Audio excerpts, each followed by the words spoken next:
यीशु ख्रिस्टको नाउँमा सबैजनालाई जय मसीह। धेरै धेरै धन्यवाद। क्रिस्चियन सङ्गालो पेज मार्फत तपाईँको बिचमा म लाइभ आउन पाएको छु। अनि आजको बेलुकी तपाईँको बिचमा मैले परमेश्वरको वचनबाट केही उत्साह लिएर आएको छु। अनि आज मैले तपाईँको बिचमा बाँड्न खोजेको कुरो चाहिँ अमृतको झाडीमा झोक्रिएर बस्ने कि प्रकाशको पर्वत सिनाईमा परमप्रभुको उपस्थितिमा खडा हुने पहिलो राजा 19 अध्यायको 1 देखि 18 पदबाट मैले परमेश्वरको वचन लिएर आएको छु। आउनुहोस् यो वचनमा प्रवेश गर्नुभन्दा अगाडि हामी परमेश्वरसँग प्रार्थना गर्नेछौँ। महान अनि भययोग्य परमेश्वर, तपाईँ प्रभुलाई म धन्यवाद दिन चाहन्छु। तपाईँ परमेश्वरले हाम्रो प्रार्थनाको उत्तर स्वरूप प्रभु यो वचन दिनुभएको छ र तपाईँको वचन घोषणा गर्नका लागि प्रभु तपाईँ पवित्र आत्माको अभिषेक मलाई दिनुहोस्। प्रभु जुन टेक्नोलोजीको माध्यमद्वारा सामाजिक सञ्जालको माध्यमद्वारा प्रभु हामी तपाईँको वचनलाई बाँडिराखेका छौँ। पवित्र आत्मा म प्रार्थना गर्दछु जो यस समय प्रभु तपाईँको वचन सुन्नका लागि तयार हुन भएको छ, पवित्र आत्मा सबैको हृदयमा तपाईँले काम गर्नुहोस्। यो बेलुकाको समय जुन वचन हामी सुन्दछौँ प्रभु, यो वचन मलिलो माटोमा छरिएको बिउ जस्तो हुन सकेको होस् प्रभु। प्रभु यो वचनद्वारा 60 गुणा 70 गुणा 100 गुणा फल फल्न सकेको होस् प्रभु। म बिन्ती अनि प्रार्थना गर्दछौँ तपाईँको वचन घोषणा गर्नका निम्ति पवित्र आत्मा तपाईँले मलाई अभिषेक दिनुहोस्, प्रकाश दिनुहोस्, सहायता गर्नुहोस् प्रभु। धन्यवाद प्रार्थना गर्छौँ प्रभु येशू ख्रिस्टको नाउँमा, आमेन। आजको दिन विशेष गरी म तपाईँहरूको बिचमा एउटा विषयलाई लिएर आएको छु, जुन विषय हाम्रो नेपाली मण्डलीमा हामीले त्यति प्रचार गरेको सुन्दैनौँ। त्यो विषय चाहिँ डिप्रेसनको विषय लिएर मैले आइराखेको छु। अस्तिको हप्ता मात्रै नेपालमा प्रकाशित हुने पत्र पत्रिका, रेडियो, टिभीबाट एउटा हामीले समाचार सुन्यौँ कि यो लकडाउनको अवधिभरि 1227 जना मानिसहरूले आत्महत्या गरे। अनि हामीलाई थाहा छ कि मार्च 24बाट नेपालमा हामी कोरोना भाइरस नियन्त्रण गर्नका लागि लकडाउन लगाइयो। अनि यो अवधिमा यति धेरै मानिसहरूले आत्महत्या गरेर मृत्यु भयो। हामीलाई लाग्न सक्छ कि लकडाउनको अवधिमा मात्र यति धेरै मानिसहरू मरे, अरू बेला त ठिकै छ। होइन, नेपाल सरकारको तथ्याङ्कले के देखाउँछ भन्दाखेरि गत वर्ष मात्रै 5785 जनाले आत्महत्या गरेको नेपाल पुलिसको रेकर्डले हामीलाई बताउँदछ। यसै गरी नेपालमा हामीले आत्महत्या सम्बन्धी यदि अध्ययन गर्ने हो भनेदेखि हाम्रो देश चाहिँ सारा संसारमा चाहिँ 7औं नम्बरमा आउँछ। अब विचार गर्नुहोस् है, नेपाल एउटा सानो देश हो। अनि सानो देश, करिब 3 करोड जनसङ्ख्या भएको देश, तर नेपालमा चाहिँ आत्महत्याको दरलाई हेर्ने हो भनेदेखि नेपाल चाहिँ विश्वमा 7औं नम्बरमा आउने रहेछ। यदि विश्वको तथ्याङ्कलाई हामीले हेर्ने हो भनेदेखि विश्वमा प्रत्येक वर्ष 8 लाख मानिसहरू आत्महत्या गर्छन्, 8 लाख मानिसहरू। अनि यो कुरोलाई हामीले यदि डिभाइड गर्यौँ समयसँग भनेदेखि प्रत्येक सेकेन्ड 40 सेकेन्डमा एकजनाको आत्महत्याद्वारा मृत्यु भइराखेको छ सारा संसारमा। म बोल्दा बोल्दै 40 सेकेन्डको अवधिमा एकजनाले आत्महत्या गरेको कुरो विश्वको तथ्याङ्कले बताउँदछ। अनि यसै गरी WHO वर्ल्ड हेल्थ अर्गनाइजेसनले के बताउँदछ भन्दाखेरि 15 देखि 29 वर्ष उमेर समूहको अवधिमा चाहिँ धेरै आत्महत्या भएको कुरो हामी देख्छौँ, जो चाहिँ युवा पुस्ता हो यो समयमा। अनि हामी देख्छौँ त्यसै गरिकन तथ्याङ्कले के बताउँछ भन्दाखेरि जति पनि आत्महत्या भइराखेको छ, 8 लाख मानिसहरूले आफूलाई आत्महत्या गरिराखेका छन्, त्यसमध्ये 75% चाहिँ विशेष गरी गरिब देशहरू, मध्यम आम्दानी भएको देशहरूमा भइराखेको कुरो अनि हामीले तथ्याङ्कमा देख्छौँ। अब आत्महत्या किन मानिसहरूले गरिराखेका छन्? अस्तिको हप्ता मात्रै हामीले बलिउडको एकजना कलाकार सुशान्त सिंह राजपूतको आत्महत्या सम्बन्धीको समाचारलाई हामीले सुन्यौँ। हामी धेरै दुखित भयौँ यो समाचार सुनेर। सुशान्त सिंह राजपूत बिहारबाट बलिउडमा सङ्घर्ष गर्न लाग्नु भएको एउटा कलाकार, जोसँग नेम थियो, जोसँग फेम थियो, ठुल्ठुलो फिल्ममा उहाँले अभिनय गर्नुभयो, तर आखिरमा उहाँले आत्महत्या गरेर आफूलाई उहाँले सक्नुभयो। अनि नेपालको तथ्याङ्क हामीले भर्खरै सुन्यौँ। आज संसारमा मानिसहरू किन चाहिँ आत्महत्या गरिराखेका छन्? वास्तवमा अब हामीले बाइबलको दृष्टिकोणबाट हेर्ने हो भनेदेखि आत्मगत हत्या हुन सक्दैन। परमेश्वरले हामीलाई जीवनको सास दिनुभयो। जुन दिन परमेश्वरले यो जीवनको सास हामीबाट माग्नुहुन्छ त्यो दिन चाहिँ हामीहरू यो संसार छोडेर जान्छौँ। यो आत्माको हत्या चाहिँ कहिले पनि हुँदैन। यो आत्मा चाहिँ अनन्त छ। यदि आत्माको हत्या नै हुने हो भनेदेखि न्यायको कुरो छैन त्यहाँनिर।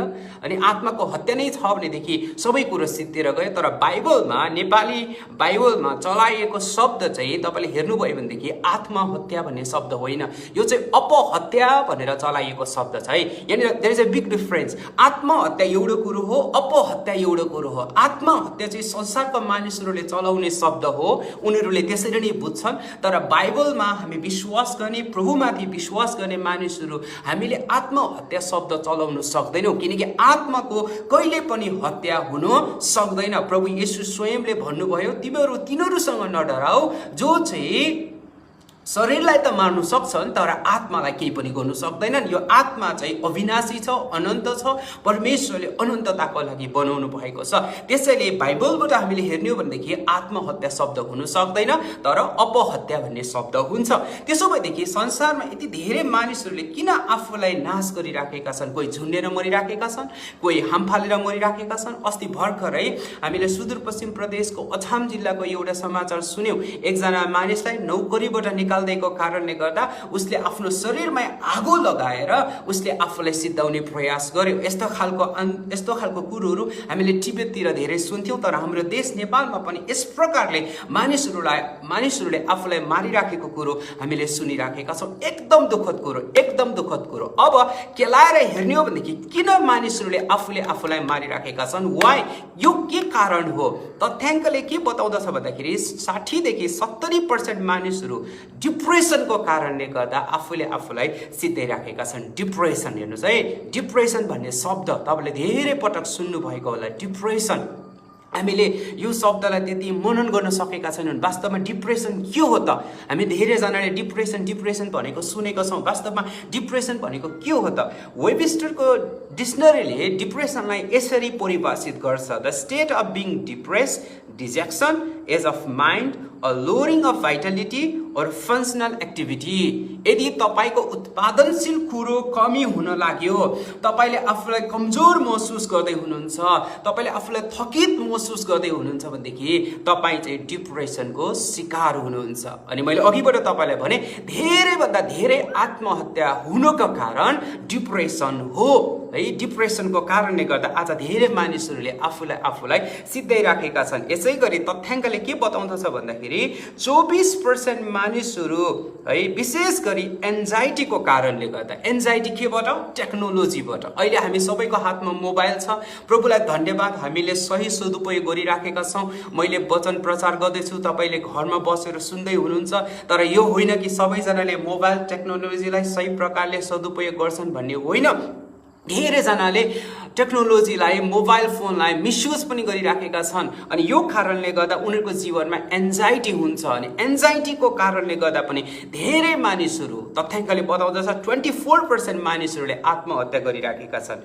अब अर्को कुरो अध्ययनले के पनि बताउँदछ भन्दाखेरि जति धेरै हामी सामाजिक सञ्जालहरूमा जस्तो कि फेसबुक, ट्विटर, युट्युब अनि इन्स्टाग्राम, धेरै प्रकारको सामाजिक सञ्जालहरू हामीले प्रयोग गरिराखेका छौँ। यदि हामीले धेरैभन्दा धेरै प्रयोग गर्ने हो भनेदेखि तथ्याङ्कले के पनि बताउँदछ भन्दाखेरि इट मेक्स पिपल अनप्रोडक्टिभ, डिमोरलाइज्ड है। दुईवटा शब्द यहाँनिर हामीले चलाउँदैछौँ, अनप्रोडक्टिभ र डिमोरलाइज्ड। यदि हामीले सोसियल मिडियालाई हामीले धेरैभन्दा धेरै प्रयोग गर्ने हो भनेदेखि यसले हामीलाई अनप्रोडक्टिभ पनि बनाउँछ अनि डिमोरलाइज पनि बनाउँछ है। तपाईँलाई धेरै धेरै धन्यवाद। धेरैजना लाइभमा जोडिनु भएको छ। यहाँनिर कति परिचित नामहरू मैले देखिराखेको छु। डाक्टर महेन्द्र भट्टराई, तपाईँलाई धेरै धेरै धन्यवाद गुरुबा, तपाईँ लाइभमा जोडिनु भएको छ। अनि मुम्बईबाट हाम्रो राम ताम्राकार हाम्रो जोइ पनि हुनुहुन्छ, तपाईँलाई पनि म स्वागत गर्न चाहन्छु। अन्य धेरैजना हुनुहुन्छ, हाम्रो ब्रदर अनुग्रह, रिचर्ड राई अनि एस्तर पुन लामा। म तपाईँहरू सबैलाई स्वागत गर्न चाहन्छु यो लाइभमा। धेरै धेरै धन्यवाद, तपाईँले यसरी सुनिराख्नु भएको छ। अनि मैले भन्न खोजेको कुरो चाहिँ सोसियल मिडियामा पनि हामीले धेरै समय बितायो भनेदेखि हेर्नुहोस् है, मैले भनेको होइन, म डेभिड कइनीले भनेर विश्वास नगर्नुहोस्। अध्ययनले के बताउँछ भन्दाखेरि इट मेक्स पिपल अनप्रोडक्टिभ, र अर्को कुरो चाहिँ यसले चाहिँ हामीलाई डिमोरलाइज गर्न सक्छ। अनि डिमोरलाइज, अनप्रोडक्टिभ हाम्रो अवस्था भयो भनेदेखि हाम्रो जीवनमा डिप्रेसन आउन सक्छ। अब हेर्नुहोस्, हामीले मेरो आइफोनमा मैले दिनमा कति समय आइफोनमा मोबाइलमा खर्चिन्छु भनेर त्यहाँनिर देखाउँछ। मलाई दुःख लाग्छ, मैले यो कुरो कन्फेस गर्नुपर्छ, म लुकाउन सक्दिनँ। कहिले कसो मैले 5-5.5 घन्टा पनि मोबाइल चलाउने रहेछु। अब 5-5.5 घन्टासम्म मोबाइल चलायो भनेदेखि अनि हाम्रो जीवनमा चाहिँ एन्जाइटी नभएर कसको जीवनमा चाहिँ एन्जाइटी हुन्छ? त्यसले गर्दा प्रियहरू, कतिपल्ट मलाई कस्तो लाग्छ कि हामीले मोबाइललाई चलाएका होइनौँ, तर मोबाइलले चाहिँ हामीलाई चलाइराखेको छ। हामीले टेक्नोलोजी चलाएको होइनौँ, तर टेक्नोलोजीले चाहिँ हामीलाई चलाइराखेको छ। तपाईँले टेक्नोलोजीलाई चलाउनुहुन्छ भनेदेखि तपाईँले टेक्नोलोजीलाई प्रोडक्टिभ युजमा ल्याउनु सक्नुहुन्छ, तर टेक्नोलोजीले तपाईँलाई चलाइराखेको छ, मोबाइलले तपाईँलाई चलाइराखेको छ भने अब सुन्नुहोस् है, यसले हाम्रो जीवनमा समस्या क्रिएट गर्नु सक्छ। आज तपाईँ र मेरो जीवनको अवस्था कस्तो छ? किनकि आजको दिन मैले तपाईँलाई डिप्रेसनको विषयमा परमेश्वरको वचनबाट केही उत्साह दिन चाहन्छु, र डिप्रेसनको कारणहरू यी हुन सक्छन्। र अर्को कुरो, हामीको जीवनमा एउटा डिप्रेसनको अर्को कारण हुन सक्ने कारण चाहिँ के हो भन्दाखेरि आज हामीले सक्सेसको रङ नोसनलाई, रङ डेफिनेसनलाई हामीले अंगीकार गरेका छौँ। भर्खरै उहाँ प्रभुमा सुतेर जानुभयो, प्रभुको दास रवि जकरियासको जीवनको लागि म धन्यवाद दिन चाहन्छु। अस्ति भर्खरै मैले उहाँको एउटा किताब पढेँ, अनि किताबको नाम चाहिँ ग्रान्ड वेबर थियो। अनि ग्रान्ड वेबरमा रवि जकरिया सक्सेसलाई यसरी लिनुहुन्छ। उहाँले भन्नुहुन्छ आजका मानिसहरूको आजको मानिसहरूको अवस्था कस्तो छ है? A constant striving to be a number one is often the very thing that ultimately destroys a person. आज मानिसहरू चाहिँ जुनै पनि फिल्डमा नम्बर वान हुन चाहन्छन्, चाहे त्यो स्पोर्ट्समा होस्, चाहे त्यो म्युजिकमा होस्, इभन हेर्नुहोस् है मिनिस्ट्रीमा पनि आज कम्पिटिसन मैले देखिराखेको छु। वास्तवमा मिनिस्ट्रीमा, सेवाकाईमा त कम्पिटिसन हुनु नपर्ने हो। हामी एक अर्काको कम्पिटिटर्सहरू होइन, we are not a competitors, तर हामी हुनु पर्थ्यो एक अर्काको कम्प्लिमेन्टर्स। हामीले एक अर्काको परिपूरकको रूपमा हामीले भूमिका खेल्न सक्नु पर्थ्यो। तर आज सबै जीवनको क्षेत्रहरूमा प्रतिस्पर्धा छ, सबै क्षेत्रहरूमा प्रतिस्पर्धा छ। अनि आज जहाँ पनि मानिसहरू चाहिँ नम्बर वान हुन चाहन्छन्, यो चाहिँ सक्सेसको रङ नोसन हो, र यसैले नै मानिसलाई अल्टिमेटली डिस्ट्रोइज गर्न सक्छ। प्रियहरू, म तपाईँलाई उत्साह दिन चाहन्छु, नेभर नेभर नेभर कहिले पनि तपाईँले यो प्रयास नगर्नुहोस् कि म चाहिँ नम्बर वान हुन चाहन्छु, नम्बर वान हुन चाहन्छु, नम्बर वान हुन चाहन्छु। यदि आज तपाईँ यसरी आफ्नो जीवनलाई तपाईँले रगडिरहनु भएको छ भनेदेखि प्रभुको दास रवि जकरिया जो प्रभुको साथमा अहिले हुनुहुन्छ, उहाँ भन्नुहुन्छ a constant striving to be a number one. सुन्नुहोस् है, a constant striving to be a number one is often the very thing that ultimately destroys a person. यसले नै आखिरमा तपाईँलाई सिद्ध्याउन सक्छ है प्रियहरू। त्यसले गर्दा हाम्रो जीवनमा सक्सेस भनेको म जहिले पनि नम्बर वानमा आउने होइन, तर हाम्रो निम्ति सक्सेस भनेको के हुनुपर्छ? प्रभुको दास रवि जकरियाले लेख्नुहुन्छ, true success comes in finding and living out God's design for your life. साँचो सक्सेस, साँचो सफलता त त्यो कुरोबाट आउँछ जसको निम्ति हामी बनिएका छौँ, र जोको निम्ति हामी बनिएका छौँ त्यही अनुसारले चाहिँ हामी हाम्रो जीवनलाई जिइराखेका छौँ। आज प्रियहरू, त्यो सानो कुरो हुनसक्छ हाम्रो जीवनको निम्ति है, सानो कुरो हुनसक्छ। आज परमेश्वरले तपाईँ र मलाई के को लागि बोलाउनु भयो, के को लागि बनाउनु भयो? हामीले कसैको इमिटेसन गर्नु पर्दैन, नक्कल गर्नु पर्दैन। म जहिले पनि भन्ने गर्छु, imitation always have as a limitation है। जहिले पनि हामीले इमिटेसन गऱ्यौँ भनेदेखि त्यसको लिमिटेसन छ। परमेश्वरले God has created us as a masterpiece. तपाईँ र मलाई परमेश्वरले मास्टरपिस हुनका लागि बोलाउनु भयो। हामी कसैको नक्कल गर्नु पर्दैन, हामी नक्कली बन्नु पर्दैन। परमेश्वरले हामी प्रत्येकको जीवनमा एउटा न एउटा गोल राखिदिनु भएको छ, लक्ष्य राखिदिनु भएको छ। प्रभु यिर्मयाको पुस्तकमा के भन्नुहुन्छ? मसँग तेरो जीवनको निम्ति योजनाहरू छ, तँलाई सफल गर्नुको लागि हो, विफल गर्नुको लागि होइन। परमेश्वरले तपाईँ र म प्रत्येकलाई फरक फरक तरिकाले बनाउनु भएको छ। तपाईँ र म मध्ये कसैको पनि औँठा छाप मिल्दैन प्रियहरू। परमेश्वरले तपाईँ र मेरो डिएनएलाई फरक बनाउनु भएको छ, किनकि परमेश्वर तपाईँ र मेरो जीवनबाट अचम्मको काम गर्न चाहनुहुन्छ, अचम्मको काम गर्न चाहन्छ। म कहिले कसो भन्ने गर्छु, जे कुरो चक्कुले गर्न सक्छ त्यो कुरो खुकुरीले गर्न सक्दैन, जे कुरो खुकुरीले गर्न सक्छ त्यो कुरो चक्कुले गर्न सक्दैन। दुवैको आफ्नो महत्त्व छ। है। जुन ठाउँमा चक्कुको प्रयोग हुन सक्छ त्यो ठाउँमा खुकुरीको काम छैन, तर जुन ठाउँमा खुकुरी चल्छ त्यो ठाउँमा चक्कुको काम छैन। दुवैको आफआफ्नो महत्त्व छ। परमेश्वरले तपाईँ र मलाई चाहिँ एउटा महत्त्वको स्थानमा दिनुभएको छ। त्यसैले हामी नडराउँ, हामी भयभीत नहौँ। मलाई याद छ हामी सानो हुँदाखेरि एउटा कथा पढ्थ्यौँ। त्यो कथा चाहिँ एउटा बाघ र एउटा मुसाको कथा थियो। अनि एक दिन चाहिँ बाघलाई भोक लागिराखेको हुन्छ अनि उसले केही पनि भेटाउँदैन। लास्टमा एउटा मुसो भेटाउँछ अनि मुसोलाई खानै आँटेको हुन्छ। अनि मुसोले चाहिँ अनुरोध गर्छ, बाघ दाइ मलाई नखानुहोस् न, म कुनै दिन तपाईँलाई सहायता गर्नेछु। अनि बाघ अचम्ममा पर्छ, अरे यो मुसोले मलाई के सहायता गर्नु सक्छ है, यो मुसो मेरो निम्ति केही पनि कामको छैन भनेर चाहिँ बाघको मनमा प्रश्न आउँछ। तरै पनि मुसो चाहिँ धेरै रोइ कराइ गरेको कारणले गर्दा बाघले आखिर मुसोलाई छोडिदिन्छ। त्यसको केही समय पछाडि त्यही जङ्गलमा सिकारीहरूले जाल हानिराखेका हुन्छन् अनि त्यही बाघ चाहिँ जालमा परिराखेको हुन्छ। अनि त्यो मुसोले देख्छ। त्यसपछि मुसो त्यो जालको नजिक जान्छ अनि त्यो कथामा मैले पढेको। अनि पछिबाट गएर मुसाले चाहिँ आफ्नो दाँतले काटेर त्यो जाललाई छिनालिदिन्छ अनि बाघ चाहिँ बाहिर निक्लिन्छ। त्यो कुरो चाहिँ बाघले गर्नु सकेको थिएन। ऊ जालमा पर्यो तर जालबाट उम्कनको निम्ति उसको सामर्थ्यले उसलाई भ्याउँदैन थियो। जति उसले आफ्नो ताकत लगाउँथ्यो उति रक्तम्य बाघ भइराखेको थियो। तर उसँग त्यस्तो दाँत थिएन जुन दाँतले चाहिँ त्यो जाललाई काट्न सकियोस्। त्यो दाँत चाहिँ मुसासँग मात्रै थियो अनि मुसाको सहायताले बाघ चाहिँ जालबाट बाहिर निक्ल्यो। प्रियहरू, आज परमेश्वरले तपाईँ र मलाई विशेष स्थानहरू दिनुभएको छ। Let's not be a competitors. हामी एकअर्काको प्रतिस्पर्धी नहौँ, हामी एकअर्काका परिपूरक हौँ। We are the complementers. हामी एकअर्काको परिपूरक हौँ अनि परमेश्वरको राज्यमा हामीले यो प्रकारले हामीले सक्सेसलाई लियौँ भनेदेखि मलाई लाग्छ धेरैभन्दा धेरै डिप्रेसनहरू हटेर जान्छ। किनकि आज धेरै मानिसहरू नम्बर 1 हुन चाहन्छ। नम्बर 1 हाम्रो अहिलेको गोल चाहिँ नम्बर 1 हुन खोज्ने छ। अनि यही कुरोले गर्दा पनि हामीको जीवनमा समस्या आइराखेको छ। अनि एकजना परमेश्वरको दासले डिप्रेसन किन हुन्छ भन्ने कारणहरू केलाउँदै गर्दा 4वटा कारणहरू दिनुभएको थियो। म तपाईँको बीचमा राख्न चाहन्छु। 1 नम्बरमा टेम्परमेन्ट टेन्डेन्सिज। तपाईँ र मलाई थाहा छ आज हामीहरू सबैजनाको टेम्पर्स एउटै हुँदैन। अनि 4 प्रकारको टेम्पर्सहरू हुन्छ, मेलन्कोली, सेङ्ग्विन्स, कोलेरिक, फ्यालेग्मेटिक्स। र विशेष गरी सेङ्ग्विन्स, कोलेरिक र फ्यालेग्मेटिक्स त्यति डिप्रेसनको शिकार हुँदैनन् जति मेलन्कोली टाइपको व्यक्तिहरू हुन्छन्। किनकि यिनीहरू चाहिँ धेरैभन्दा धेरै चाहिँ सेल्फ सेन्टर्डनेस र इन्ट्रोस्पेक्सनमा धेरै ध्यान दिइराखेका हुन्छन्। आफैमा केन्द्रित सेल्फ पिटी यिनीहरूको जीवनमा। मैले गर्नु सकिनँ, निराशाको कुरो। हेर्नुहोस् है प्रियहरू, दृष्टिकोण हो तपाईँले परिस्थितिलाई कसरी हेर्नुहुन्छ। एउटा सिसाको ग्लासमा पानी तपाईँले आधी भर्नु भएको छ भनेदेखि आशावादी मानिसहरूले के भन्छन् भन्दाखेरि यो ग्लास चाहिँ आधी भरिएको छ। तर निराशावादी मानिसले के भन्छ भन्दाखेरि यो ग्लास चाहिँ आधी खाली छ। परिस्थिति एउटै हो है, ग्लासमा पानी आधी भरिएको छ। दुईटैले सत्य बोलेको।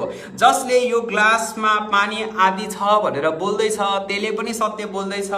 जसले भन्दैछ यो ग्लासमा पानी आधी भरिएको छ त्यसले पनि सत्य बोल्दैछ। Both are speaking truth. दुईटैले सत्य बोल्दैछन्। तर जसले भन्दैछ कि यो ग्लासमा पानी आधी खाली छ त्यसले निराशा देख्दैछ, त्यसले खालीपन देख्दैछ, त्यसले अभाव देख्दैछ।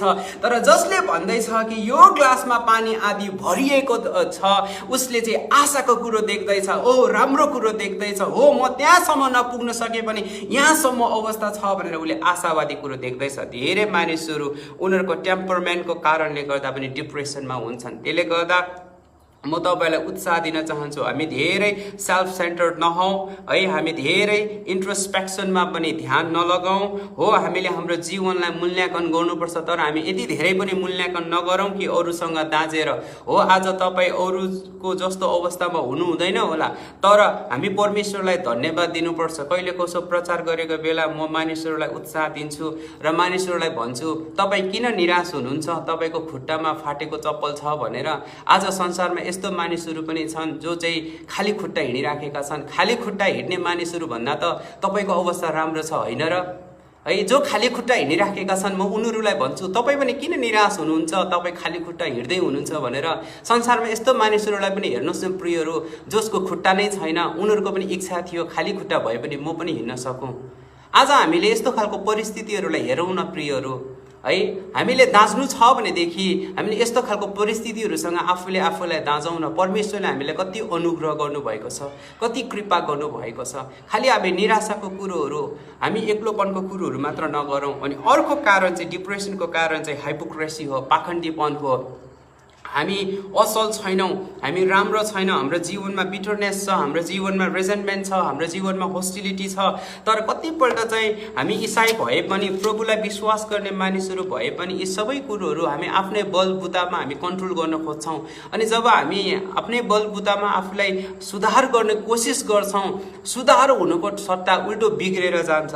त्यसैले म तपाईँहरूलाई अनुरोध गर्न चाहन्छु, हामी पवित्र आत्माको अगुवाईलाई खोजौँ। हामी आफूले आफूलाई बदल्न सक्दैनौँ, हामी आफूले आफूलाई परिवर्तन गर्न सक्दैनौँ। No matter how many times we try, कतिचोटि हामीले प्रयास गरे पनि हामीले आफूले आफूलाई बदल्न सक्दैनौँ। प्रियहरू, पवित्र आत्मा सल्लाहकार हुनुहुन्छ जसले हामीहरूको जीवनलाई परिवर्तन गर्न सक्नुहुन्छ। त्यसैले आज यदि तपाईँ आफूसँगै निराश हुनुहुन्छ, यो बानी घरिघरि किन दोहोरिराखेको हुन्छ है, चेन अफ रियाक्सन भनेको जस्तो घरिघरि त्यो कुरोहरू तपाईँको जीवनमा किन हुन्छ भनेर तपाईँ आफू एउटा प्रकारले भनौँ न निराश हुनुहुन्छ भनेदेखि तपाईँले पवित्र आत्माको सहायता लिनुहोस्। पवित्र आत्मा सल्लाहकार हुनुहुन्छ, हेल्पर हुनुहुन्छ, काउन्सिलर हुनुहुन्छ, तपाईँलाई उहाँले असल परामर्श दिनुहुनेछ। अर्को चाहिँ डिप्रेसनको कारण शारीरिक समस्याहरू हुनसक्छ है, यो पनि हामीले विचार गर्नुपर्छ। कतिपल्ट हाम्रो खानपिनहरू त्यो अनुसारको हुँदैन है। धेरैजना मेडिकल प्रोफेसनलहरूले के भन्छन् भन्दाखेरि मिनरल्सहरूको कमीको कारण, भिटामिनको डेफिसियन्सीको कारणले गर्दा पनि हाम्रो जीवनमा फ्रस्ट्रेसन र डिप्रेसन आउन सक्छ है। विशेष गरी भिटामिन बीलाई चाहिँ नर्भ भिटामिन पनि भन्दो रहेछ। भिटामिन बीको कमीको कारणले गर्दा हाम्रो नर्भस सिस्टमले काम नगर्न सक्छ। नर्भस सिस्टमले यदि काम गरेन भनेदेखि हाम्रो जीवनमा फ्रस्ट्रेसन आउन सक्छ, डिप्रेसन आउन सक्छ। तपाईँ के खाँदै हुनुहुन्छ यो पनि विचार गर्नुहोस्। तपाईँ र मैले स्वस्थ खानेकुरोहरू खान सक्यौँ भनेदेखि है यसले हाम्रो मानसिक स्वास्थ्यलाई पनि राम्रो गर्छ। हाम्रो शारीरिक स्वास्थ्यलाई मात्र होइन, मानसिक स्वास्थ्यलाई पनि राम्रो गर्छ है। दिनभरि चिया कफी मात्रै खायो भने कसको मुड चाहिँ राम्रो हुनसक्छ, एउटा लिमिट हुन्छ त्यसको पनि खाने है। त्यसले गर्दा हामी के खाँदैछौँ, के पिउँदैछौँ यो पनि विचार गरौँ, किनकि शारीरिक समस्याको कारणले गर्दा पनि कोही पनि व्यक्ति फ्रस्ट्रेसन र डिप्रेसनको शिकार हुनसक्छ। र अर्को कुरो चाहिँ हाम्रो जीवनमा डिप्रेसन चाहिँ दुष्टको पासो हुनसक्छ। शैतानबाट यो खालको विचारहरू आउन सक्छ। जोइस मेयरले एउटा किताब लेख्नुभयो, त्यो किताबको नाम थियो ब्याटलफिल्ड अफ माइन्ड। हाम्रो जीवनमा लडाईँ त वास्तवमा मैदानमा भइराखेको छैन, हाम्रो दिमाग चाहिँ मैदान हो। शैतानले नराम्रो नराम्रो विचारहरू हाम्रो मस्तिष्कमा ल्याइराखेको छ। त्यसले गर्दा आज तपाईँको दिमागमा कस्तो खालको विचारहरू शैतानले हालिराखेको छ यो कुरो चाहिँ विचार गर्नुहोस्। कतिपल्ट हामी आफूलाई यीशु ख्रीष्टलाई विश्वास गरेको मानिस चाहिँ भन्छौँ, तर हामी नयाँ गरी जन्मेको व्यक्ति हुँदैनौँ, हामी पवित्र आत्माद्वारा भरिएको व्यक्ति हुँदैनौँ। If you are not a born again Christian, मैले बेलुकाको समयमा तपाईँलाई भन्न चाहन्छु, यदि तपाईँ र म नयाँ गरी जन्मेको क्रिस्चियनहरू होइनौँ भनेदेखि, यदि हामी पवित्र आत्माले भरिएका छैनौँ भनेदेखि हामी चाहिँ डिप्रेसनको शिकार हुन सक्छौँ है। कतिपल्ट संसारको कुरोहरू, शैतानलाई मनपर्ने कुरोहरू हाम्रो जीवनमा हुनसक्छ। म कहिले कसो भन्ने गर्छु, झिँगा किन भन्किन्छ, जुन जग्गामा फोहोर छ त्यो जग्गामा झिँगा अवश्य भन्किन्छ। त्यो भाँडोलाई सफा गर्नुहोस्, तपाईँले स्वच्छ राख्नुहोस्, त्यो झिँगा आफै भागेर जान्छ। तपाईँले कहिले तातो भाँडामा झिँगा बसेको देख्नु भएको छ? कहिले पनि तातो भाँडामा झिँगा बस्दैन। झिँगा चाहिँ जहिले पनि फोहोर भाँडोमा बस्छ, फोहोर ठाउँमा झिँगा बस्छ। आज किन शैतानका कामहरू चाहिँ कतिपल्ट हाम्रो जीवनमा भइराखेको हुन्छ, किन कहिलेकाहीँ तपाईँले यो कुरोमाथि मनन गर्नुहुन्छ, किनकि हाम्रो जीवनमा चाहिँ त्यस्तो खालको कुरोहरू हुन्छ जुन कुरोहरू चाहिँ शैतानलाई चाहिँ आकर्षित गरिराखेको हुन्छ।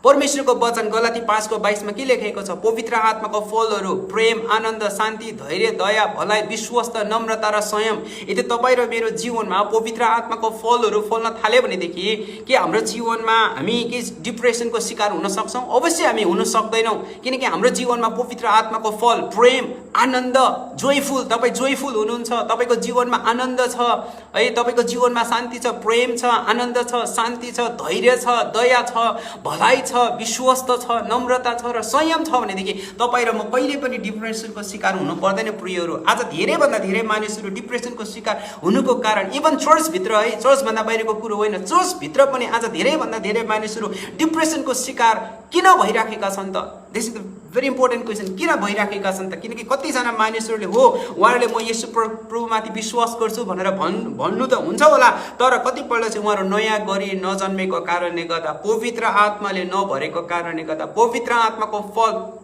उहाँहरूको जीवनमा नफलेको कारणले गर्दा पनि उहाँहरूको जीवनमा डिप्रेसन आउन सक्छ। प्रियहरू, मैले यो पहिलो भागमा तपाईँहरूलाई केही भूमिकाहरू बताएँ। हाम्रो जीवनमा डिप्रेसन आउन सक्छ। म एउटा कुरो तपाईँलाई यो बेलुकाको समयमा महत्त्वपूर्ण कुरा गर्न चाहन्छु। त्यो चाहिँ के हो भन्दाखेरि डिप्रेसन चाहिँ हामी नसम्झौँ कि कमजोर मानिसहरूको जीवनमा मात्र डिप्रेसन आउँछ। थकित मानिसहरूको जीवनमा मात्र डिप्रेसन आउँछ। म आजको दिन परमेश्वरको वचनबाट तपाईँलाई यस्तो व्यक्तिको विषयमा बताउँदैछु जसको जीवनमा पनि डिप्रेसन आयो। परमेश्वरले उहाँलाई महान तरिकाले चलाउनु भयो, परमेश्वरले उहाँलाई अद्भुत तरिकाले चलाउनु भयो, तर त्यो व्यक्तिको जीवनमा पनि डिप्रेसन आउन सक्छ भनेर कसैले सोचेको थिएन। यति अद्भुत काम त्यो व्यक्तिको जीवनबाट परमेश्वरले गर्नुभयो, तर तत्क्षणै उसको जीवनमा डिप्रेसन आयो। ऊ प्रभुलाई भन्न राखेको छ, प्रभु मेरो प्राण लिनुहोस्, मृत्युलाई कुरेर बसिराखेको छ। त्यो व्यक्तिको विषयमा म यो बेलुकाको समय परमेश्वरको वचनबाट तपाईँलाई उत्साह दिन चाहन्छु।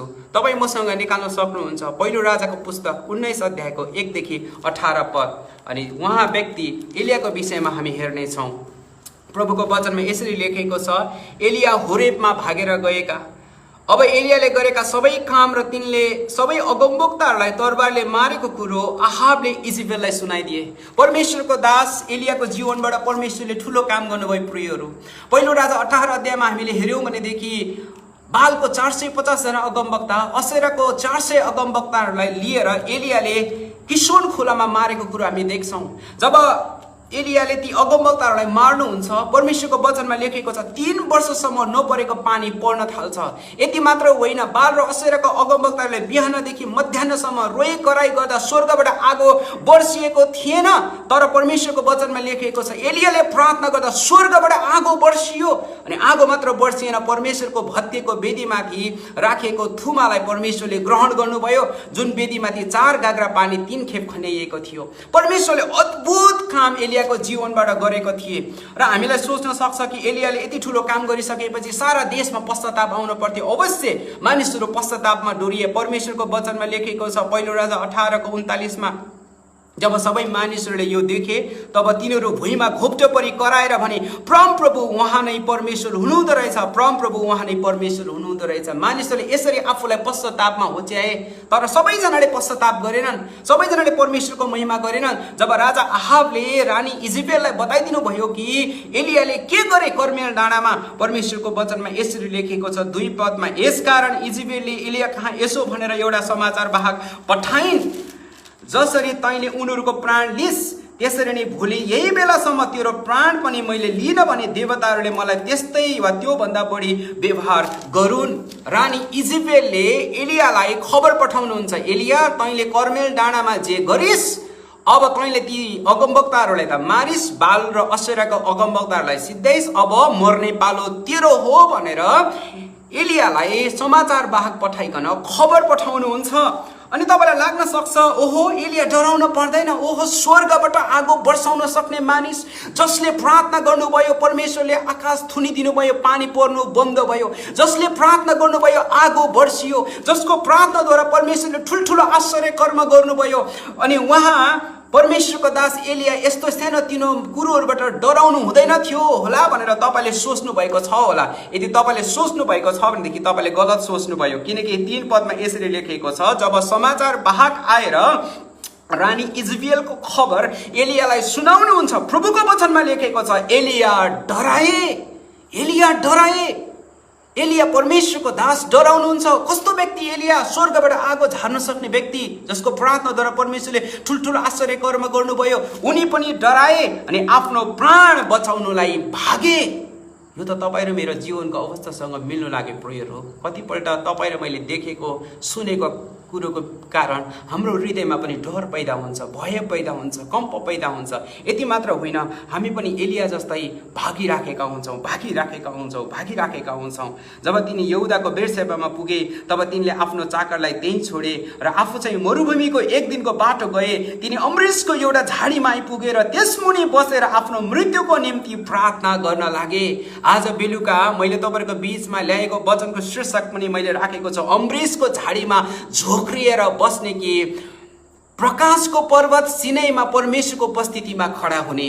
अनि एलियाको जीवनलाई हामी हेर्यौं भनेदेखि उनी अमृषको झाडीमा झोक्रिएर मृत्युलाई पर्खिराखेका छन् र प्रभुसँग प्रार्थना गर्दैछन्, हे परम प्रभु मेरो प्राण लिनुहोस्, मैले पुरै भोगिसके। हामीले भनेको जस्तो आई एम डन। हेर्नुहोस्, यो सानो एउटा सेन्टेन्स हो, तर यसले धेरै ठुलो अर्थ राख्दछ। आज धेरै प्रियहरू जसले आफूलाई सिद्धाइराखेका छन्, मैले 1200 जना मानिसहरूको तथ्याङ्कको कुरो तपाईलाई भर्खरै गरे, जसले लकडाउनको अवधिमा आफू आत्महत्या गरे। ती मानिसहरूले पनि यही भने, आई एम डन, म यो संसारसँग सकिए। अस्ति भर्खरै हामीले जुन बलिउड कलाकारको विषयमा हामीले सुन्दै थियौँ, त्यो कलाकारले पनि यस्तै भन्यो होला, आई एम डन, म सकिए, अब म गर्न सक्दिनँ।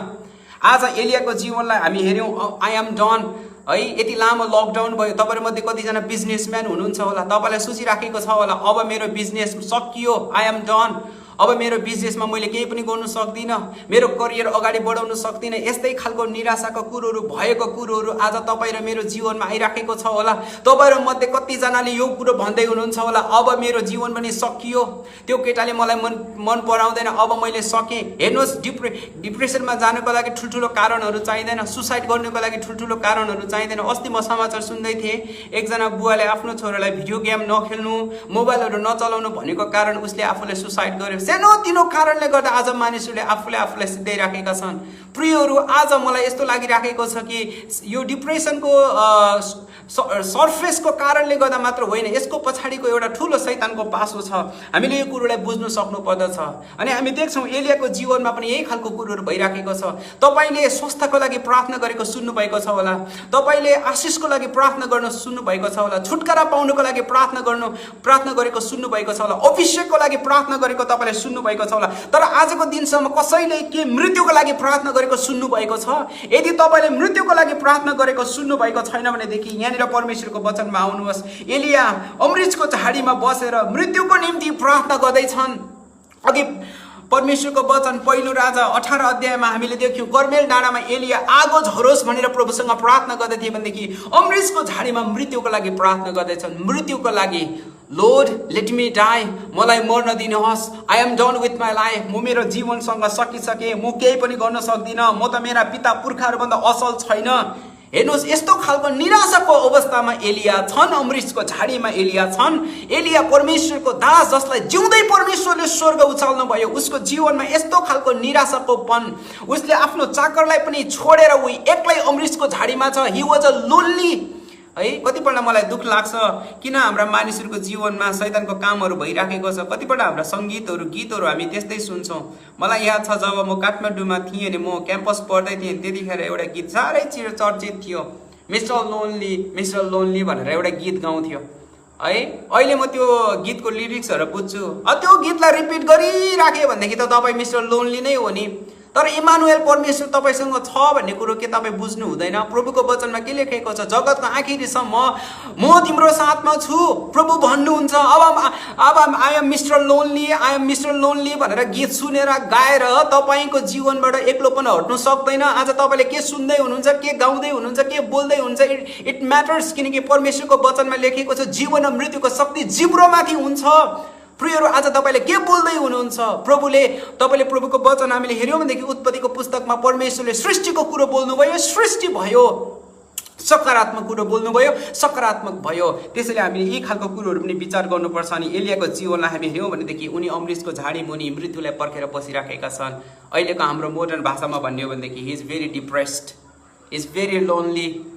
अब ऊ चाहिँ सुसाइड गर्न लागेको अवस्थासम्म पुगिराखेको छ। अनि 5 पदमा लेखेको छ, तब तिनी त्यही झाडी मुनि ढल्केर भुसुक्कै निधाए। तब झट्टै एउटा स्वर्गदूतले तिनलाई छोएर भने, उठेर खाओ। तिनले यताउति हेरेर आफ्नो टाउकोनिर ताता भुङ्ग्रामा पोलेको एउटा रोटी र पानीको एउटा सुरै देखे। ती खाएर तिनी फेरि ढल्के। परमेश्वरले स्वर्गदूत पठाउनु भयो। स्वर्गदूत पठाइकन रोटी र पानी एलियालाई खुवाउनुहुन्छ, प्याउनुहुन्छ। एक पटक होइन, 2 पटक फेरि परमेश्वरले त्यस्तै गर्नुहुन्छ। दोस्रो पटक पनि स्वर्गदूतले तिनलाई छोएर भने, उठेर खाऊ, किनकि यात्रा तिम्रो लागि साह्रै लामो छ। यसैले तिनी उठेर खानपिन गरे। त्यही भोजनको बल पाएर तिनी 40 दिन 40 रात यात्रा गरेर परमेश्वरको पर्वत होरेबसम्म पुगे। हेर्नुहोस् त, 2 पटक स्वर्गदूतले एलियालाई खुवाउनुहुन्छ, रोटी खुवाउनुहुन्छ, पानी खुवाउनुहुन्छ। अनि खुवाइसकेपछि 40 दिन 40 रात नबसिकन नरोकिकन एलिया यात्रा गर्नुहुन्छ होरेब पर्वतसम्म। हेर्नुहोस् प्रियहरू, आज तपाईँ र मलाई पनि परमेश्वरले खुवाउनुहुन्छ, प्याउनुहुन्छ। त्यो कस्तो खालको भोजन होला जुन भोजन खाएको कारणले गर्दा एलिया 40 दिन 40 रात यात्रा गर्न सके। स्वर्गदूतले एलियालाई रोटी खुवाउनु भयो, पानी पियाउनु भयो। तपाईँ र मेरो निम्ति यसले के अर्थ लाग्छ तपाईँलाई थाहा छ? येशूले के भन्नुभयो? जीवनको रोटी म हुँ, मलाई खाने कहिले भोकाउने छैन। जीवनको पानी म हुँ, मलाई पिउने कहिले तिर्खाउने छैन। तपाईँ आज के खाँदै हुनुहुन्छ? तपाईँ आज के पिउँदै हुनुहुन्छ? यदि तपाईँ आज परमेश्वरको वचनलाई खाँदै हुनुहुन्छ, पवित्र आत्माले दिने पानी पिउँदै हुनुहुन्छ भनेदेखि तपाईँले सामर्थ्य पाउनुहुनेछ, स्ट्रेन्थ पाउनुहुनेछ। 40 दिन 40 रातको यात्रा तपाईँले गरे पनि तपाईँ थाक्नुहुने छैन। आज संसारको भोजन खायो भनेदेखि हामीलाई 5 घण्टामा भोक लाग्छ, 4 घण्टामा भोक लाग्छ, फेरि हामीलाई खाउँ खाउँ जस्तो लाग्छ। तर एलियाले 2 पटक मात्र रोटी खाए, 2 पटक मात्र पानी पिए, तर त्यही भोजनको बल पाएर उनी 40 दिन 40 रातसम्म यात्रा गरेको कुरो हामी परमेश्वरको वचनमा पढ्छौँ। प्रियहरू, आज यहाँनिर 8 पदमा लेखेको कुरोले मलाई एकदम छोयो। यहाँनिर यसरी लेखेको छ, यसैले तिनी उठेर खानपिन गरे। अनि म यो कुरोलाई बिहानको डिभोसनसँग पनि दाँचेर हेर्न चाहन्छु। आज उठेर के तपाईँ खानपिन गर्नुहुन्छ? खानपिनको अर्थ के हो? मेरो बुझाइमा खानपिनको अर्थ हामीहरूको समयमा चाहिँ पर्सनल डिभोसन हो। तपाईँले के उठेर खानपिन गर्दै हुनुहुन्छ? एलिया चाहिँ अमृतको झाडीमा झोक्रिएर बसिराखेको अवस्थामा परमेश्वरले स्वर्गदूतलाई पठाउनु भयो र प्रभुको वचनमा लेखिएको छ, जब स्वर्गदूतले उनलाई छुनु भयो उनी उठेर खानपिन गरे। उनी उठेर खानपिन गरे। आज मलाई दुःख लाग्छ, धेरैजना जवान मानिसहरू उठेर खानपिन गर्दैनन्, उठेर मोबाइल खोज्छन्, फेसबुकमा के नोटिफिकेसन के मेसेज आयो त्यही नै हेर्छन्। आज उनको निम्ति खानपिन त्यही भएको छ। Morning shows the day. हेर्नुहोस् प्रियहरू, परमेश्वरको वचनमा लेखेको छ मर्निङ सोज द डे, है, बिहानले नै दिनको सङ्केत गर्दछ। आज हामीले बिहानी राम्रो प्रकारले सुरुवात गर्न सक्यौँ भनेदेखि प्रियहरू, यसले हाम्रो दिनभरिलाई हामीलाई आशिष दिन सक्छ। म तपाईँलाई उत्साह दिन चाहन्छु, तपाईँ र म चाहिँ परमेश्वरको वचनमा डिपली रुटेड हुनुपर्छ। तपाईँलाई थाहा छ, रुखहरू बतासको चपेटामा परे पनि किन उखलिँदैन, किन भाँचिँदैन? किनकि त्यसको जरा गहिरो रूपमा गइराखेको हुन्छ, गहिरो रूपमा माटो मुनि गएको हुन्छ। त्यसैले म तपाईँलाई उत्साह दिन चाहन्छु, तपाईँ र मेरो जरा चाहिँ परमेश्वरको वचनमा गहिरिएको हुनपर्छ। जति दिनदिनै हाम्रो जरा चाहिँ परमेश्वरमा गहिरन्छ, जति बतास आए पनि, हुरी आए पनि हामी ढल्ने छैनौँ, हामी आत्तिने छैनौँ, किनकि परमेश्वरले हामीलाई सस्टेन गर्नुहुनेछ। र अर्को कुरो हामी यहाँनिर हेर्छौँ, जब होरेब पर्वतमा एलिया पुग्नुहुन्छ, तिनी त्यहाँ एउटा ओडालभित्र पसेर त्यहीँ रात बिताए। तब परमप्रभुको वचन तिनी कहाँ आयो, हे एलिया, त यहाँ के गर्दैछस्? तिनले भने, सर्वशक्तिमान परमप्रभु परमेश्वरको निम्ति म साह्रै जोसिलो भएको छु। इजरायलीहरूले तपाईँको करार त्यागेका छन्, तपाईँका वेदीहरू भत्काइदिएका छन्, तपाईँको अगमवक्ताहरूलाई तरबारले मारेका छन्, केवल म मात्रै बाँकी रहेको छु। अब तिनीहरू मलाई पनि मार्न खोज्दैछ। यहाँनिर एलिया चाहिँ प्रभुको अगाडि आफ्नो दुखेसो पोखिराखेका छन्। उनले प्रभुलाई भन्दैछन्, सर्वशक्तिमान परमेश्वर, म तपाईँको निम्ति साह्रै जोसिलो भएको छु। निश्चय नै एलिया परमेश्वरको निम्ति जोसिलो नभएका होइनन्। उनले त्यही जोसको कारणले गर्दा बालको 450 जना अगमवक्ता, असेराको 400 जना अगमवक्तालाई किशोन खोलामा मार्नको निम्ति उनी तयार हुन्छन्। रोमी 12:11 लेखेको जस्तो, जोसमा पछि नहट, पवित्र आत्मामा प्रज्वलित हौ र प्रभुको सेवा गर्दै रहो। तपाईँ र मेरो जीवनमा जोस हुनपर्छ, प्यासन हुनपर्छ। प्रियहरू, आज हाम्रो जीवनमा हामी जोसिलो भएनौँ भनेदेखि हामी प्रभुको काम हामी गर्न सक्दैनौँ। एलियाको जीवनमा निश्चय नै जोस थियो र त्यही जोसको कारणले गर्दा उनले परमेश्वरको कामलाई गर्न सके।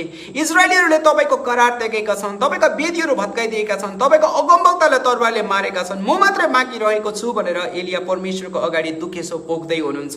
11 पदमा प्रभु भन्नुहुन्छ, पर्वतमा गएर परमप्रभुको उपस्थितिमा खडा हो, किनकि परमप्रभु त्यहाँबाट जान लाग्नु भएको छ। आजको यो बेलुकाको वचनको शीर्षक मैले अघिबाट तपाईँलाई भने, अमृतको झाडीमा झोक्रिएर बस्ने कि परमेश्वरको पर्वतमा उहाँको उपस्थितिमा खडा हुने। आज तपाईँ र मैले छनौट गर्नुपर्नेछ। प्रियहरू, तपाईँ अमृतको झाडीमा झोक्रिएर बस्न चाहनुहुन्छ कि तपाईँ परमेश्वरको पर्वत, सिनै पर्वत, प्रकाश दिने पर्वतमा उहाँको उपस्थितिमा खडा हुन चाहनुहुन्छ, स्ट्यान्ड अप हुन चाहनुहुन्छ? आज परमेश्वर हामीलाई उत्साह दिन चाहनुहुन्छ। अनि म तपाईलाई उत्साह दिन चाहन्छु हामी परमेश्वरको पर्वतमा खडा हौं। अनि यहाँनिर प्रभुको वचनमा लेखिएको छ प्रभुको अघि एउटा ठूलो र प्रचण्ड बतास पहाडहरू फुटाउँदै चट्टानहरू चिर्दै आयो, तर बतासमा परमप्रभु हुनुहुन्न थियो। बतासपछि भुइँचालो आयो, भुइँचालोमा परमप्रभु हुनुहुन्न थियो। भुइँचालोपछि एउटा आगो आयो, तर आगोमा पनि परमप्रभु हुनुहुँदैन थियो। जब एलिया परमेश्वरको उपस्थितिमा खडा भए, परमेश्वरको वचनमा लेखिएको छ एउटा ठूलो प्रचण्ड बतास पहाडहरू फुटाउँदै र चट्टानहरू चिर्दै आयो, तर परमेश्वर त्यसमा हुनुहुँदैन थियो। बतासपछि भुइँचालो आयो, भुइँचालोपछि आगो आयो। तर एउटा कुरो म तपाईलाई उत्साह दिन चाहन्छु, परमेश्वरको उपस्थितिमा if you are standing up, यदि तपाईँ परमेश्वरको उपस्थितिमा खडा हुनुहुन्छ भनेदेखि पहाडहरू फुटाउँदै चट्टानहरू चिर्दै बतास आए पनि त्यो बतासले तपाईलाई डराउने छैन, भयभीत गर्ने छैन। आमेन, हालेलुया। यदि तपाईँ परमेश्वरको उपस्थितिमा खडा हुनुहुन्छ, प्रभुको पर्वतमा खडा हुनुहुन्छ भनेदेखि भुइँचालो आए पनि भुइँचालोले तपाईलाई डगमगाउने छैन। आमेन, हालेलुया। यदि भुइँचालो पछाडि तपाईले आगोको सामना गर्नु परे पनि आगोले पनि तपाईलाई नष्ट गर्ने छैन, किनकि प्रभुको वचनमा हामी पढ्छौं म आगोबाट भएर जाँदा तिमीहरूको साथमा हुनेछु, म तिमीहरू पानीबाट भएर जाँदा म तिमीहरूको साथमा हुनेछु। यो परमेश्वरको वचनको प्रतिज्ञा हो प्रियहरू। यदि तपाईँ परमेश्वरको उपस्थितिमा खडा हुनुहुन्छ, if you are standing on the mountain of God, यदि तपाईँ परमेश्वरको उपस्थितिमा परमेश्वरको पहाडमा खडा हुनुहुन्छ भनेदेखि प्रभुको वचनमा लेखिएको छ बतास, भूकम्प, आगो जस्तो सुकै परिस्थिति आए तापनि तपाईँ डगमगाउनु हुने छैन। आजका क्रिस्चियनहरू हामीको अवस्था कस्तो छ तपाईँलाई थाहा छ? पातहरू हलिँदा पनि हामी डराउँछौँ। बतासको त कुरै छोडिदिनुहोस्, सिंहको गर्जनको त कुरै छोडिदिनुहोस्, कुकुर भुक्दा पनि हामी डराउँछौँ। आज हाम्रो विश्वास कहाँ गयो प्रियहरू? आज हामीले कसमाथि भरोसा गरेका छौँ? तपाईँ र म त पात हल्लिँदा डराउनु नपर्ने हो होइन र? हेर्नुहोस् कस्तो खालको बतास आएको छ, ठुलो र प्रचण्ड बतास पहाडहरू फुटाउँदै। कहिले सुन्नु भएको छ यस्तो बतास? पहाडहरू फुटाउँदै आएको बतास, चट्टानहरू चिर्दै आएको बतास। तर तपाईँ र म त पात हल्लिँदा पनि डराउँछौँ त। एलिया डराएन, एलिया भयभीत भएन, किनकि उनी परमेश्वरको पर्वतमा खडा भएको अवस्थामा थिए। अनि त्यो बतास पछाडि भुइँचालो आयो, भुइँचालोको कारणले गर्दा पनि एलिया डगमगाएनन्। हाम्रो देश नेपालमा मानिसहरू भागाभाग भएको जस्तो एलिया भागेर हिँडेनन्। आगोको कारण सामना गर्दा पनि उनी डराएनन्, किनकि परमेश्वरको उपस्थितिमा एलिया हुनुहुन्थ्यो। अनि परमेश्वरको वचनमा यसरी लेखेको छ, प्रभु चाहिँ काने खुसीको आवाजद्वारा एलियासँग बोल्नुभयो। एलियाले फेरि त्यही कुरो दोहोऱ्याउँछ, अघि भनेको कुरो, म तपाईँको निम्ति जोसिलो भएको छु। इजरायलले तपाईँको करार त्यागेका छन्, तपाईँका वेदीहरू भत्काएका छन्, तपाईँका अगमवक्तालाई तरबारले मारेका छन्। अनि प्रभु के भन्नुहुन्छ तपाईँलाई थाहा छ? 15 पदमा परमप्रभुले तिनलाई भन्नुभयो, तँ जुन बाटो आएको छस् त्यही बाटो फर्केर दमस्कसको मरुभूमिमा जा। जब तँ त्यहाँ पुग्छस् तब हजाएललाई अरामको राजा अभिषेक गर। तब निम्सीको छोरो यहुलाई पनि इजरायलको राजा र हाबिल मोहलोको सापातको छोरो एलिसालाई तँ पछिको आउने अगमवक्तामा अभिषेक कर। यो वचन परमेश्वरले त्यो व्यक्तिलाई भन्दै हुनुहुन्छ जसले 4 पदमा प्रभुको लागि भनेका थिए, प्रार्थनामा भनेका थिए, मैले पुरै भोगिसके, I am done with my life.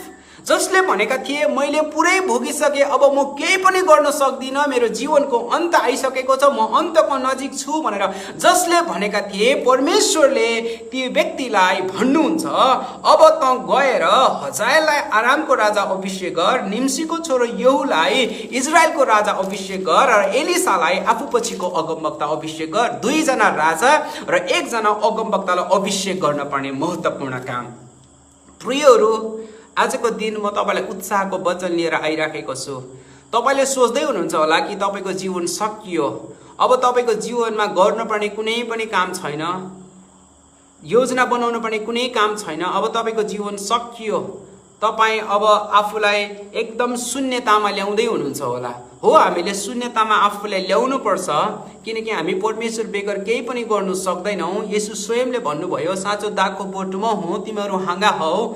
यदि हाँगा दागको बोटमा रहेन भने त्यसले फल फलाउन सक्दैन। मैले कहिले कसो भन्ने गर्छु, तपाईँ र म वास्तवमा जिरो नै हौँ, हामी केही पनि होइनौँ, हामी शून्य नै हौँ।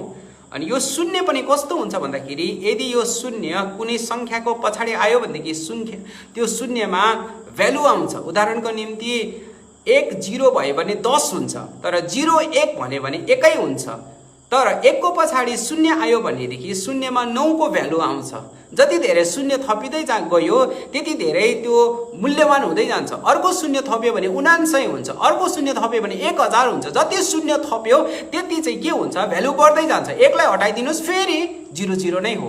हामी परमेश्वर बेगर केही पनि होइनौँ, हामी केही पनि गर्नु सक्दैनौँ। तर पनि हामी निराश हुनु हुँदैन। तर हामीले यो कुरो चाहिँ निराशाबाट बोल्नु हुँदैन। मैले पुरै भोगिसकेँ, मैले सकिसकेँ, अब मेरो जीवनबाट केही हुँदैन, यस्तो नभन्नुहोस्।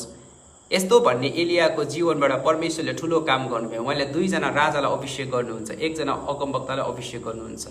प्रियहरू, तपाईँलाई एउटा कुरो थाहा छ, सायद तपाईँको जीवनमा अझै महिमित सेवकाई हुनु बाँकी नै छ। तपाईँले सोच्दै हुनुहुन्छ होला, मैले सकेँ, मेरो जीवनबाट अब केही पनि हुँदैन होला, म मर्नु बाहेक केही पनि छैन होला। तपाईँ पनि अमृतको झाडीमा एलिया मृत्युलाई पर्खेर बसेको जस्तै तपाईँ पनि मृत्युलाई पर्खेर बसिरहनु भएको छ होला। तपाईँ पनि निराश हुनुहुन्छ होला। तर म तपाईँलाई परमेश्वरको वचनबाट उत्साह दिन चाहन्छु, अझै महिमित सेवकाई तपाईँको जीवनबाट हुनु बाँकी छ। युसुफको जीवनलाई हेर्नुहोस्, उसको दाजुभाइहरूले उसलाई बेच्यो, तर युसुफले सोचेन कि ऊ सिद्धियो है। परमेश्वरको वचनमा लेखेको छ, उसको दाजुभाइहरूले उसलाई त्यो पोतिफरको हातमा बेचिदियो अनि पोतिफरको घरमा पनि उसलाई झुटो अभियोग लगायो। तर पनि युसुफ निराश भएन। युसुफले यो भनेन कि अब म सिद्धिएँ। पोतिफरले पनि झुटो अभियोग लगाएर जेलमा हाल्यो अनि युसुफले यो भनेन कि म सिद्धिसकेँ। तपाईँलाई थाहा छ, युसुफको जीवनलाई हामीले हेऱ्यौँ भनेदेखि उसको जीवनमा महिमित सेवकाई हुनु त बाँकी नै थियो। उसको दाजुभाइहरूले उसलाई इनारमा हाल्दा पनि युसुफ आत्तिएन, डराएन। इस्माइलीको हातमा बेचिँदा पनि ऊ डराएन, निराश भएन। अनि पोतिफरको घरमा कारिन्दा भएर झुटो अभियोग लगाएर उसलाई त्यसरी फसाउँदा पनि ऊ निराश भएन। सबै परिस्थितिमा प्रभुको वचनमा लेखेको छ, युसुफको मुखबाट परमेश्वरको विरुद्धमा कुनै पनि वचन आएन र आखिरमा गएर युसुफको जीवनबाट परमेश्वरले ठुलो काम गर्नुभयो। तपाईँलाई थाहा छ, जब याकुबको मृत्यु भयो अनि युसुफको दाजुहरू सबैजना डरले पानी पानी भएको अवस्थामा थिए। सायद युसुफले चाहिँ हामीलाई पहिलेको कुरोहरू बदला लिन्छ भनेर उनीहरू त्यो प्रकारले सोचिराखेका थिए। तर परमेश्वरको वचनमा यसरी लेखिएको छ, उत्पत्ति 50 अध्यायको हामीले 20 पदमा हेर्ने हो भनेदेखि यहाँनिर यसरी लेखेको छ, यसो भन्नुहुन्छ, तिमीहरूले मेरो विरुद्धमा हानि गर्ने विचार गरेका थियौ, तर परमेश्वरले त्यही कामद्वारा भलाइ गर्ने विचार गर्नुभयो, ताकि जसरी आज भइरहेको छ त्यसरी नै धेरैजना मानिसहरू बाँचिरहन्। युसुफले आफ्नो दाजुहरूलाई भन्नुहुन्छ, दाजुभाइहरू, तपाईँले चाहिँ सबै मेरो हानिको निम्ति योजना बनाउनु भएको थियो, षड्यन्त्र रच्नु भएको थियो, तर तपाईँले चाहिँ मेरो हानिको विरुद्धमा षड्यन्त्र रच्नु भए तापनि परमेश्वरले त्यही कामद्वारा भलाइ गर्ने विचार गर्नुभयो। कति आशिषपूर्ण वचन। प्रियहरू, आज तपाईँले सोच्दै हुनुहुन्छ होला कि जीवनको परिस्थितिहरूमा तपाईँको हानि हुन लागिराखेको छ। रोमी 8:28 पनि हामीलाई यही कुरोबाट उत्साह दिन्छ। पावल लेख्नुहुन्छ, हामी जान्दछौँ उहाँलाई प्रेम गर्नेहरू र उहाँको अभिप्राय अनुसार बोलाइएकाहरूको निम्ति हरेक कुरोमा परमेश्वरले भलाइ गर्नुहुन्छ। हेर्नुहोस् त, हरेक कुरोमा जस्तो सुकै परिस्थिति हाम्रो जीवनमा आए पनि परमेश्वरले भलाइ गर्नुहुन्छ। एलिया इजेबेलबाट भागेर निस्के, यदि भागेर ननिस्केको भए उनी होरेबसम्म पुग्दैनथे। यदि होरेब सिनै पर्वतसम्म नपुगेको भए परमेश्वरको आवाजलाई उनी सुन्दैनथे। यदि परमेश्वरको आवाजलाई नसुनेको भए 2 जना राजा र अगमवक्तालाई उनी अभिषेक गर्न पाउँदैनथे। जे कुरो पनि एलियाको जीवनमा भयो परमेश्वरले त्यो कुरोबाट भलाइ गर्नुभयो। त्यसैले प्रियहरू, म तपाईँलाई उत्साह दिन चाहन्छु। रोमीको 8:35 पदले पनि हामीलाई यही कुरो भन्दछ, कसले हामीलाई ख्रीष्टको प्रेमबाट अलग गर्ने? के सङ्कष्टले अथवा दुःखले वा खेदोले वा अनिकालले वा नग्नताले अथवा खतराले वा तरबारले? 39 पदले हामीलाई उत्साह दिन्छ, उचाइले वा गहिराइले वा सारा सृष्टिमा भएका कुनै पनि कुराले ख्रीष्ट येशू हाम्रो प्रभुमा भएको परमेश्वरको प्रेमबाट हामीलाई अलग गर्न सक्दैन। जस्तो सुकै परिस्थिति हाम्रो जीवनमा आए तापनि प्रियहरू, हामीलाई ख्रीष्ट येशूसँगको हाम्रो प्रेमबाट कसैले पनि अलग गर्न सक्दैन। त्यसैले म तपाईँलाई उत्साह दिन चाहन्छु, तपाईँ डिप्रेस नहुनुहोस्। हाम्रो परमेश्वर हामीले सामना गरिराखेको टेस्टलाई टेस्टिमोनीमा बदल्न सक्नुहुन्छ। तपाईँको टेस्ट जुन आज तपाईँ परिस्थितिबाट भएर जाँदै हुनुहुन्छ, के तपाईँलाई थाहा छ त्यो तपाईँको टेस्टिमोनी हुनसक्छ कुनै एक दिन? तपाईँको जीवनमा आज तपाईँले एडभर्सिटी एकदम गाह्रो अप्ठ्यारो परिस्थितिको सामना गर्दै हुनुहुन्छ होला। तपाईँलाई थाहा छ त्यही एडभर्सिटीले भोलि तपाईँको जीवनमा एडभान्समेन्ट ल्याउन सक्छ। के तपाईँलाई थाहा छ जुन लज्जाबाट भएर तपाईँ जाँदै हुनुहुन्छ त्यही सेम भोलि तपाईँको फेम बन्न सक्छ? के तपाईँलाई थाहा छ कल्भरीको क्रुसमा येशूलाई शैतानले झुन्ड्याउनका लागि जुन षड्यन्त्र रच्यो त्यो येशूको बेइज्जतीको लागि गरिएको थियो। सबैभन्दा ठुलो बेइज्जतीको कुरो येशू ख्रीष्टको समयमा कल्भरीको क्रुसमा त्यसरी झुन्डेर मारिनु भनेको ठुलो बेइज्जतीको कुरो थियो। ठुलो बेइज्जतीको निम्ति शैतानले त्यसरी षड्यन्त्र रचेको थियो। तर आज हेर्नुहोस् त त्यही बेइज्जतीलाई परमेश्वरले इज्जतको कुरोमा बदलिदिनु भयो। मलाई कहिलेको असम्म लाग्छ त्यो मानिसले येशूलाई चिनेको हुँदैन, प्रभुलाई विश्वास गरेको हुँदैन, तर त्यसले पनि त्यो लकेटलाई झुन्ड्याएर हिँड्छ। अनि मलाई लाग्छ कि यो मानिसहरूले क्रुसलाई कति माया गरेको। यो मानिसहरूले येशूलाई चिन्दैनन्, यिनीहरूले येशूको विषयमा बुझेको छैनन्, तर यिनीहरूलाई यो क्रुस झुन्ड्याउनु कति मनपर्छ।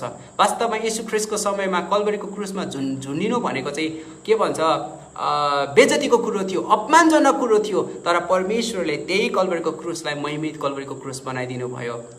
आज त्यो कल्भरीको क्रुस नभएको भएदेखि तपाईँ र मेरो परमेश्वरसँग सम्बन्ध पुनर्स्थापित हुन सक्दैन थियो। त्यसैले जसोसुकै परिस्थिति हाम्रो जीवनमा आए तापनि हामी परमेश्वरलाई धन्यवाद दिउँ।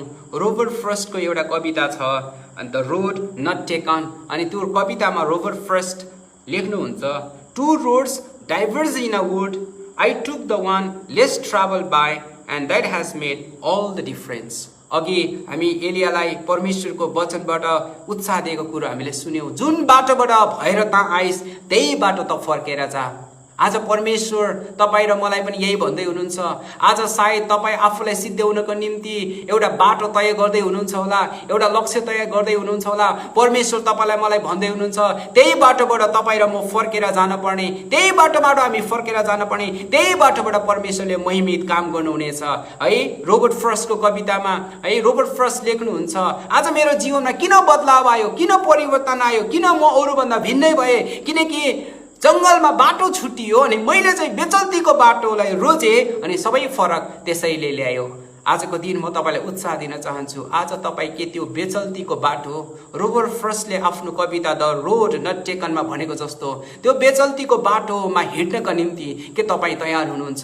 येशू भन्नुहुन्छ, बाटो सत्य र जीवन म हुँ, मद्वारा बाहेक कोही पनि पिता कहाँ पुग्न सक्दैन। आजको दिन येशूले हामीलाई जीवनमा जिउनका निम्ति बाटो दिनुहुनेछ।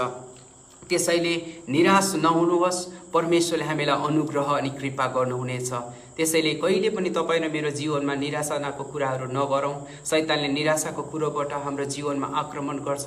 मैले अघिबाट भने ग्लास आदि भरिएको हुन्छ, निराशावादीहरूले आदि खाली देख्छन्, आशावादीहरूले आदि भरिएको देख्छन्। हो, हामी लकडाउनको अवधिमा घरमा छौँ, हामीले व्यापार गर्न पाएका छैनौँ, काम गर्न पाएका छैनौँ, हामीले पैसाहरू कमाउन पाएका छैनौँ, तर यो समयलाई पनि हामीले सही रूपमा लियौँ। हामीले परिवारसँग समय बिताउन पाएका छौँ, विशेष गरी प्रार्थनामा वचन अध्ययनमा समय बिताउन पाएका छौँ। अनि परमेश्वरलाई हामी धन्यवाद दिन चाहन्छौँ, किनकि प्रभुको वचनमा लेखिएको छ, मानिस रोटीले मात्र होइन परमेश्वरको मुखबाट निस्कने हरेक वचनले पनि बाँच्दछ। प्रियहरू, 40 दिन 40 रातको यात्राको निम्ति एलियाले 2 पटक रोटी र पानी खाए। 2 पटक रोटी र पानी खाएको कारणले गर्दा 40 दिन 40 रातको यात्रा उनले तय गर्न सके। कति ठुलो शक्ति त्यो भोजनले उनलाई दिन सक्यो। जब हामी परमेश्वरको नाउँमा कुनै पनि काम गर्छौँ, परमेश्वरले सबै कुरो पुरा गर्नुहुनेछ। प्रभुको वचनमा लेखिएको छ, प्रभुको दासले एकजना विधवालाई भन्नुहुन्छ, जबसम्म अनिकाल सकिने छैन, ढुङ्ग्रोको तेल रितिने छैन, अनि पिठो मुस्ने आरीको पिठो सिद्धिने छैन। म तपाईँलाई उत्साह दिन चाहन्छु, यो लकडाउनको अवधिमा तपाईँ अभावमा जीवन जिराख्नु भएको छ होला। प्रभुको वचन यही छ, जबसम्म परिस्थितिहरू सामान्य हुँदैन, ढुङ्ग्रोको तेल रितिने छैन। तपाईँ र मेरो घरको ढुङ्ग्रोको तेलहरू रितिने छैन। प्रियहरू, तपाईँ र मेरो आरीको पिठोहरू सिद्धिने छैन। परमेश्वरले हामीलाई सस्टेन गर्नुहुनेछ, प्रभुले हामीलाई वास्ता गर्नुहुनेछ, हाम्रो खाँचो जरुरतहरू प्रभुले पुरा गर्नुहुनेछ। प्रभु यहोवा इरे जुटाउनु हुने परमेश्वर हुनुहुन्छ। त्यसैले तपाईँ र म चाहिँ अमृतको झाडीमा झोक्रिएर बस्ने होइन, परमेश्वरको उपस्थितिमा, परमेश्वरको पर्वतमा तपाईँ र म खडा हौँ। जब हामी परमेश्वरको पर्वतमा खडा हुन्छौँ, यदि बतास आए पनि, भुइँचालो आए पनि, आगो आए पनि, जस्तो सुकै सामना परिस्थितिको सामना हामीले गर्यौँ पनि प्रभुले हामीलाई अनुग्रह कृपा गर्नुहुनेछ, हामीलाई सस्टेन गर्नुहुनेछ। यदि तपाईँ परमेश्वरको उपस्थितिमा खडा हुनु हुँदैन भनेदेखि प्रियहरू, हामी पात हल्लिँदा पनि हामी डराउनु पर्ने अवस्था हुनसक्छ। हाम्रो विश्वास यस्तो विश्वास हुनुपर्छ, सिंहको गर्जन सुन्दा पनि हाम्रो मुटु काँप्नु हुँदैन, किनकि परमेश्वर हाम्रो साथमा हुनुहुन्छ। आउनुहोस्, हामीले जुन वचन सुन्यौँ यसको निम्ति प्रभुलाई हामी धन्यवाद दिनेछौँ। महान प्रभु धेरै धेरै धन्यवाद। तपाईँ परमेश्वरले तपाईँको प्रियहरूको बीचमा प्रभु तपाईँको वचन घोषणा गर्नका निम्ति अनुग्रह र कृपा गर्नुभयो। तपाईँ परमेश्वरलाई म धन्यवाद दिन चाहन्छु। हे प्रभु, तपाईँलाई म धन्यवाद दिन चाहन्छु। तपाईँले योशुलाई भन्नुभयो, बलियो र खूब साहसी हो, न डरा, निरुत्साहित नहो। प्रभु, म तपाईँलाई धन्यवाद दिन चाहन्छु तपाईँको वचनको निम्ति। प्रभु, हामी अमृतको झाडीमा झोक्रिएर बस्ने होइन प्रभु, तर तपाईँको वचनमा लेखिए अनुसार तपाईँको पर्वतमा तपाईँको उपस्थितिमा हामी खडा हुने मानिसहरू हामीलाई बनाउनुहोस् प्रभु। जब हामी प्रभु तपाईँको उपस्थितिमा खडा हुन्छौँ प्रभु, बतासहरू आए पनि, प्रचण्ड आँधी आए पनि, पहाडहरू फुटाउँदै आए पनि त्यसले हामीलाई प्रभु डराउने छैन, त्यसले हामीलाई भयभीत गर्ने छैन। भुइँचालोको सामना हामीले गर्नु परे पनि, आगोको सामना हामीले गर्नु परे पनि हामी डगमगाउने छैनौँ, किनकि तपाईँ हाम्रो गढ हुनुहुन्छ, हाम्रो चट्टान हुनुहुन्छ, हाम्रो किल्ला हुनुहुन्छ, हाम्रो लुक्ने ठाउँ हुनुहुन्छ। प्रभु, म प्रार्थना गर्दछु तपाईँ परमेश्वरले हामी सबैलाई कृपा अनुग्रह गर्नुहोस्। धेरै धेरै धन्यवाद प्रभु, तपाईँले यो मौका, यो अवसर दिनुभएको निम्ति विशेष गरी म धन्यवाद दिन चाहन्छु। क्रिस्चियन सङ्गालो पेजको निम्ति तपाईँ परमेश्वरले आफ्ना प्रियहरूलाई यो दर्शन दिनुभयो प्रभु। यो लकडाउनको अवधिमा यसरी सोसियल मिडियाद्वारा तपाईँको वचन घोषणा गर्नको निम्ति जुन प्रभु तपाईँका दासहरू, विशेष गरी तपाईँको दास अनुग्रह अनि तपाईँको छोरी अमिता अनि उहाँको मण्डली परिवारलाई तपाईँले यो दर्शन दिनुभयो। यो पेज उहाँहरूले क्रिएट गर्नुभयो। आज यो पेजद्वारा प्रभु तपाईँको वचन धेरै मानिसहरूसँग पुग्न सकेको छ। प्रभु, हामी तपाईँलाई धन्यवाद दिन्छौँ। तपाईँको दास र तपाईँको दासको परिवारलाई पनि तपाईँले अनुग्रह गर्नुहोस्, कृपा गर्नुहोस्, तपाईँले सहायता गर्नुहोस्। धन्यवाद प्रभु सबै कुराहरूको निम्ति। तपाईँले यो मौका, यो अवसर मलाई दिनुभयो। तपाईँ परमेश्वरलाई सबै कुराको लागि म धन्यवाद दिँदै प्रार्थना गर्छु प्रभु येशू ख्रिस्टको नाउँमा, आमेन। हुन्छ, सबैजनालाई सलोम अनि जय मसीह। मेरो नाम डेभिड कैनी, मैले परिचय दिन पाइनँ अनि म चाहिँ धनगढीबाट, त्यहाँनिर फ्लायरमा लेखिएको थियो। अनि हाम्रो सानो सेवकाई छ रिभाइभल मिनिस्ट्री नेपाल, अनि फेसबुकद्वारा तपाईँहरू मसँग जोडिन सक्नुहुन्छ। धेरै धेरै धन्यवाद। म कतिजना व्यक्तिहरूलाई देखिराखेको छु, तपाईँहरू लाइभमा हुनुहुन्छ। नवीराज तिवारी हालेलुया भन्दै हुनुहुन्छ, अनि अनुग्रह थापाले यस लोड भन्दै हुनुहुन्छ, अनि ताम्राकार राम हाम्रो ज्वाइँ हुनुहुन्छ मुम्बईबाट, अनि उहाँले एमेन लेख्नु भयो। कतिजना हुनुभयो तपाईँहरू यस समय? अहिले पनि 30-35 जना तपाईँहरू लाइभमा हेर्दै हुनुहुन्छ। धेरै धेरै धन्यवाद। God bless you. सलोम, जय मसीह।